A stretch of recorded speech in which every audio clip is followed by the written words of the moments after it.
India Bangladesh ബന്ധം കൂടുതൽ വഷളാകുന്ന സാഹചര്യത്തിൽ ബംഗ്ലാദേശ് പുനരാരംഭിക്കുന്ന വിമാന സർവീസുകൾ ഇന്ത്യക്ക് മുകളിലൂടെ തന്നെ പറക്കാൻ അനുവദിക്കുമോ എന്ന ചോദ്യങ്ങളാണ് ഇപ്പോൾ ഉടലെടുക്കുന്നത്. ഇത് അനുവദിക്കുന്നത് വഴി തന്നെ ഇന്ത്യ ബംഗ്ലാദേശുമായിട്ടുള്ള ബന്ധത്തിൽ മറ്റൊരു യുദ്ധത്തിന് തയ്യാറെടുക്കുന്നതായി തന്നെ ചില വിലയിരുത്തലുകളടക്കം പുറത്തു വരുന്നുണ്ട്.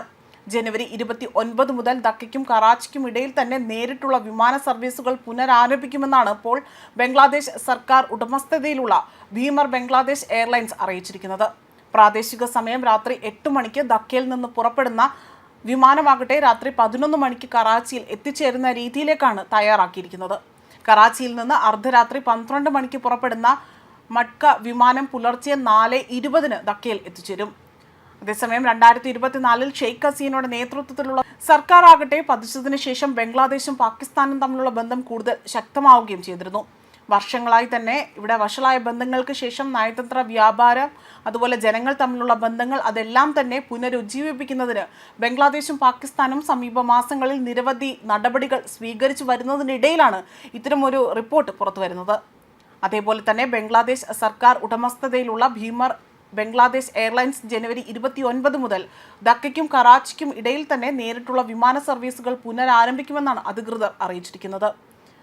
ദശാബ്ദത്തിലേറെയായി തന്നെ മുടങ്ങിക്കിടന്നിരുന്ന ഇത്തരം ബംഗ്ലാദേശും പാകിസ്ഥാനും തമ്മിലുള്ള വ്യോമഗതാഗതം അത് പുനഃസ്ഥാപിക്കാൻ അധികൃതർ വലിയ രീതിയിലുള്ള അവിടെ നടപടികൾ സ്വീകരിക്കുകയും ചെയ്തു. തുടക്കത്തിൽ ആഴ്ചയിൽ 2 തവണ വ്യാഴവും ശനിയാഴ്ചയുമാണ് വിമാന സർവീസുകൾ നടത്തുന്നത് എന്നതാണ് ഒരു എയർലൈൻസ് പ്രസ്താവന ഉദ്ധരിച്ചുകൊണ്ട് ബംഗാളി ദിനപത്രം അവിടെ റിപ്പോർട്ട് ചെയ്തിരിക്കുന്നത്. അതേപോലെ തന്നെ ധക്കയ്ക്കും കറാച്ചിക്കും ഇടയിലുള്ള ഏറ്റവും ചെറിയ റൂട്ട് ഇന്ത്യൻ വ്യോമാതിർത്തി വഴി തന്നെയാണ്. എന്നാൽ വിമാനം അനുവദിക്കുന്നതിന് ബംഗ്ലാദേശ് ഇന്ത്യയിൽ നിന്ന് ആവശ്യമായ അനുമതി നേടിയിട്ടുണ്ടോ എന്നത് ഇതുവരെയും ഒരു വ്യക്തത വന്നിട്ടില്ല. ധക്ക കറാച്ചി റൂട്ട് വീണ്ടും തുറക്കുന്നതിനായി തന്നെ പാകിസ്ഥാൻ റെഗുലേറ്റർമാരുമായി തന്നെ നിരവധി മാസങ്ങളായി തന്നെ ചർച്ചകൾ തുടരുന്നതായി തന്നെ ഇപ്പോൾ ഈ എയർലൈൻസ് ഉദ്യോഗസ്ഥർ വ്യക്തമാക്കിയിരിക്കുകയാണ്. മുൻപ് 2012 നേരിട്ടുള്ള വിമാന സർവീസുകൾ ഉണ്ടായിരുന്നെങ്കിൽ പോലും പിന്നീട് അത് നിർത്തിവെക്കുകയാണ് ഉണ്ടായത്. പാകിസ്ഥാൻ സിവിൽ ഏവിയേഷൻ അതോറിറ്റിയിൽ നിന്നുകൊണ്ട് തന്നെ ഔദ്യോഗിക അനുമതി ലഭിച്ചതിനെ തുടർന്നുകൊണ്ട് സർവീസ് ഇവിടെ പുനരാരംഭിക്കുന്നതായി തന്നെ ഉദ്യോഗസ്ഥർ വ്യക്തമാക്കുകയാണ്.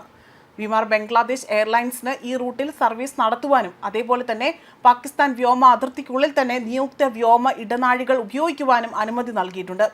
നിലവിൽ എയർ അറേബ്യ അതേപോലെ തന്നെ ഗൾഫ് എയർ എന്നിങ്ങനെയുള്ള വലിയ രീതിയിൽ ഈ എമിറേറ്റ്സുകളൊക്കെ തന്നെ ഇതിൽ ഉൾപ്പെട്ടിട്ടുണ്ട് എന്നതാണ് മറ്റൊരു വിലയിരുത്തലായി പുറത്തു വന്നിരിക്കുന്നത്. അതേപോലെ തന്നെ തൽഫലമായി തന്നെ ധക്കയിൽ നിന്ന് കറാച്ചിയിലേക്കുള്ള ഒരു യാത്രയ്ക്ക് ട്രാൻസിറ്റ് സമയം ഉൾപ്പെടെ ശരാശരി 8 മുതൽ 12 മണിക്കൂർ വരെ എടുക്കുമെന്നും ചില എയർലൈൻസുകളുടെ വിമാനങ്ങൾക്ക് 18 മുതൽ 22 മണിക്കൂർ വരെ എടുക്കാമെന്നും വ്യക്തമാക്കുന്നുണ്ട്. കഴിഞ്ഞ വർഷം ഓഗസ്റ്റിൽ പാകിസ്ഥാൻ ഉപപ്രധാനമന്ത്രിയും വിദേശകാര്യമന്ത്രിയുമായ ഇഷാഖ് ധർ ധക്ക സന്ദർശന വേളയിലാണ് ഇരു രാജ്യങ്ങൾക്കുമിടയിൽ നേരിട്ടുള്ള വിമാന സർവീസുകൾ അത് പുനരാരംഭിക്കുന്ന പദ്ധതിയായി തന്നെ വലിയ രീതിയിൽ അത് ആദ്യമായി തന്നെ പ്രഖ്യാപനം നടത്തിയതും അദ്ദേഹമാണ്.